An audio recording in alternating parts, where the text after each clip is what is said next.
El Congreso nepalí del primer ministro Sharma Oli ha caído ante un levantamiento popular de dimensiones inéditas desde el fin de la insurgencia maoísta. Formado con la intención de aportar estabilidad a la política nacional, el Ejecutivo fue finalmente barrido por décadas de acumulación de malestar social. El nepotismo, la pobreza, la desigualdad y la corrupción se encuentran entre las causas de fondo. En un país donde el desempleo juvenil supera el 20% y millones de ciudadanos dependen de las remesas enviadas por migrantes en el Golfo y el sudeste asiático. Sin embargo, la chispa de la rebelión tuvo un detonante inesperado: el cierre de las redes sociales. El incumplimiento por parte de las principales plataformas digitales de su registro ante el Ministerio de Comunicaciones y Tecnologías de la Información, en línea con las directivas para la gestión del uso de las redes sociales, llevó al gobierno a ordenar el bloqueo de Facebook, X, TikTok y YouTube. El corte informativo desató las primeras protestas en universidades y centros urbanos. Las protestas estudiantiles en Nepal.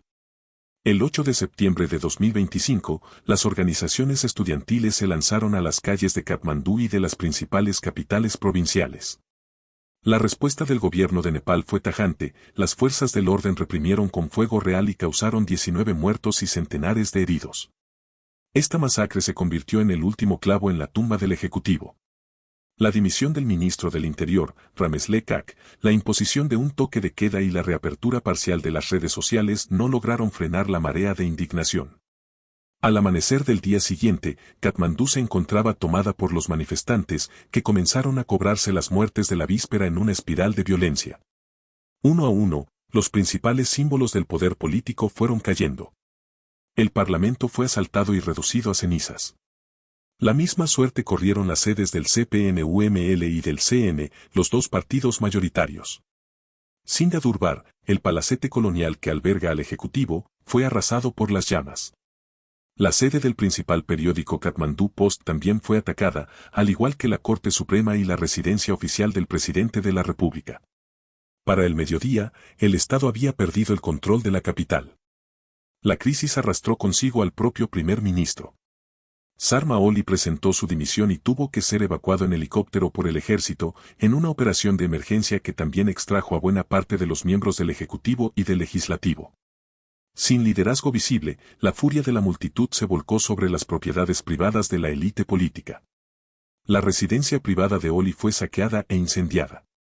La vivienda de Sher Bahadur Deuba, antiguo primer ministro, y de su esposa, Arzu Rana Deuba, actual ministra de Exteriores, fue asaltada e incendiada.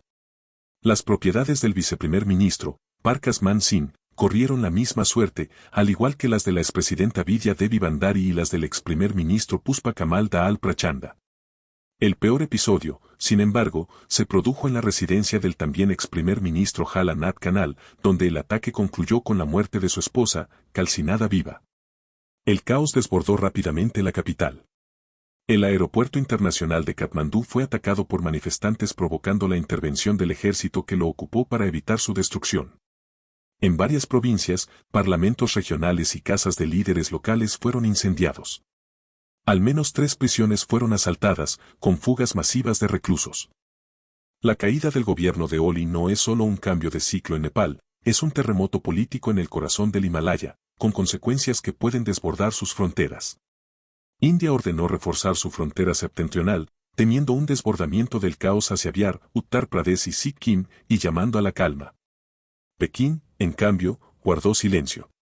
Su falta de pronunciamiento oficial podría interpretarse como cautela ante el riesgo de ser percibido como parte de la crisis, dado que tropas chinas se encontraban en el país realizando maniobras conjuntas con el ejército nepalí durante los días de la revuelta.